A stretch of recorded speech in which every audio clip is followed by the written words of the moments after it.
Sir, আসসালামু আলাইকুম sir. Sir, আমি মালু দালাল স্যার।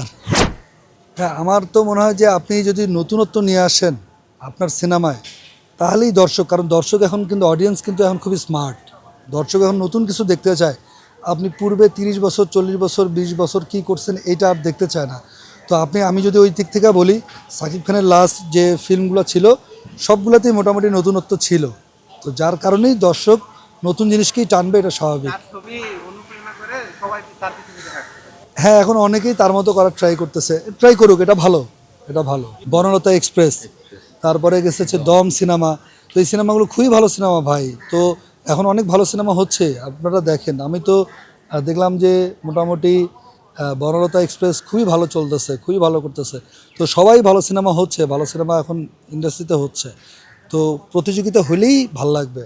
রকস্টারের গল্প অনুযায়ী আপনারা গল্প বলেন নাই সমস্যা নেই, কিন্তু গল্প তো আপনারা দেখেছেন, সেই অনুযায়ী দর্শক প্রিয়তার ভিতরে কেমন একটা ফিল আসতে পারে? আমি এটা যদি বলেন, আমার কাছে এখন পর্যন্ত মনে হচ্ছে যে রকস্টার একটা একটা ইতিহাস করে ফেলবে। কারণ হচ্ছে যে রকস্টারে আমরা সাকিব খানকে যেইভাবে আপনাদের সামনে এবার হলে আসবে, স্ক্রিনে আসবে, পূর্বে কোনো মানে পূর্বে এইভাবে সাকিব খানকে আমরা কেউ দেখি নাই। এটা আমি আপনাকে আর কোনো ক্লু দিলাম না, আপনি দেখে নিন।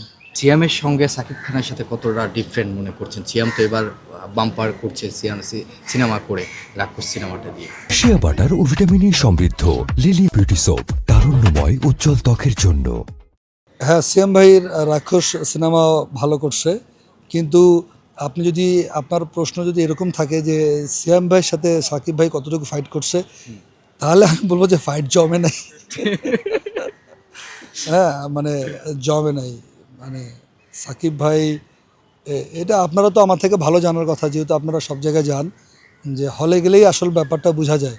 আমি ধরেন এখান থেকে বললাম যে সিনেমা হিট, সিনেমা হিট, কিন্তু হলে গিয়ে দেখলাম যে দর্শক 25 জন, তাহলে তো হলো না ভাই। কোন শুটিং সেটটা সবথেকে ভালো লাগে, ব্যাচেলার পয়েন্ট নাকি রকস্টার? ব্যাচেলার পয়েন্ট, ওটা আমার ঘর, ওটা আমার বাড়ি।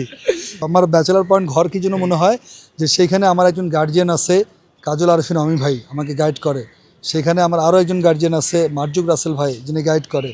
তারপরে আমাদের কাবিলা ভাই, পলাশ ভাই আমাকে গাইড করে। আমাদের শামীম সরকার ভাই গাইড করে। আবার আমাদের যে এক্সিকিউটিভ প্রডিউসার আছে, আমাদের তহিদ তালুকদার ভাই, উনি তো আমাকে নিজের ভাইয়ের মতো গাইড করে। রাতে কল দেয়, ঘুমাস নাই কেন, সকালে কি খাইছোস, মানে একদম। তো এটা আমার এই জন্যই ঘর মনে হয়। আরেকটা মজার ব্যাপার হচ্ছে, যেই কারণে ঘর মনে হয়, যে আমার শুটিং না থাকলেও আমি প্রতিদিন গিয়ে শুটিংয়ে ভাত খাই। যেহেতু ভাতের কথা বললেন কিছুদিন আগে, যে একটা সোশ্যাল মিডিয়া জানতে চাচ্ছে, যে পাবলিক জানতে চাচ্ছে যে আপনি দালালি করে কি মাংস খাচ্ছেন, নাকি কতটুকু মাংস খেতে পারেন, ওই বিষয়টা একটু খোলামেলা করে বলবেন। হ্যাঁ হ্যাঁ, যে গরুর মাংসের একটা ব্যাপার, একটা এর মধ্যে কথা উঠছে একটা ইন্টারভিউতে। তো যেটা হয় যে আমরা যখন শ্যুট থাকে না, তখন আমরা কিন্তু গুগল করি আশেপাশে কোন রেস্টুরেন্ট আছে, ভালো খাবার কি আছে। তো অমি ভাই সহ পুরো টিম আমরা বসি খাইতে। তো যখন সবাই জিজ্ঞেস করা হয় যে তুমি কি খাবা, তুমি কি খাবা, আমার সিরিয়াল যখন আসে, আমারটা বলার আগে অমি ভাই বলে, এরা জিজ্ঞা লাভ নেই, তো গরুর মাংস খাবে। তো ব্যাপারটা এরকমই।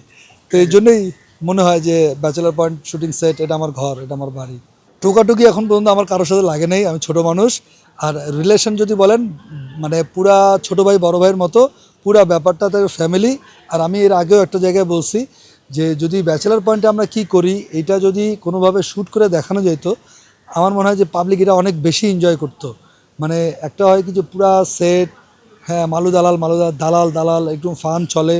তারপরে কথা হচ্ছে ধরেন যে ওই যে গরুর মাংসের যে ব্যাপারটা, এরকম হয়েছে না যে সবাই লাঞ্চ করতে বসছে, আমি নাই, অমি ভাই ফোন দেয়, কি ব্যাপার তুমি নাই কেন, আজকে তো গরুর মাংস টেস্ট হচ্ছে। হ্যাঁ, দালাল শব্দটা কিভাবে নিচ্ছেন এখন বর্তমানে? এইটা দালাল শব্দটা তো আপনি জনপ্রিয় হয়ে গেছেন। এইটা আমি প্রথম প্রথম আমার খুব বিরক্ত লাগতো, যে আমি এত আশা নিয়ে অমি ভাইয়ের কাছে আসলাম, অমি ভাই একটা মজার কিছু একটা দিবে, তো আমি দেখলাম যে আমাকে পুরো দালাল করে দিচ্ছে, মানে বিরক্ত লাগতো। কিন্তু এখন আমি যেটা জিনিস খুবই এনজয় করি, যে মানে আমি যদি বলতে চাই যে এরকম, যে দালাল ক্যারেক্টারটা এরকম জায়গা আছে দেখা আপনারাও আমার সামনে, যদি সত্যি কথা বলতে যাই, তো এখন আমি ব্যাপারটা এনজয় করি যে দালাল ক্যারেক্টার করেও এরকম হাইপে আসা যায়।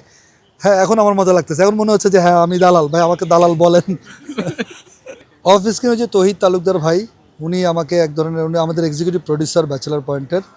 উনি সবসময় সবসময়। উনি কিন্তু এখন দেশের বাইরে আছে, ওইখান থেকেও রাত্রে কল দিচ্ছে, কিরে ঘুমাস নাই, ব্যাপারটা এরকম। ডায়লগ যদি বলেন যে আমার ডায়লগ হচ্ছে, স্যার আসসালামু আলাইকুম স্যার, স্যার আমি মালু দালাল স্যার। শিয়া বাটার ও ভিটামিন ই সমৃদ্ধ লিলি বিউটি সোপ, তারুণ্যময় উজ্জ্বল ত্বকের জন্য।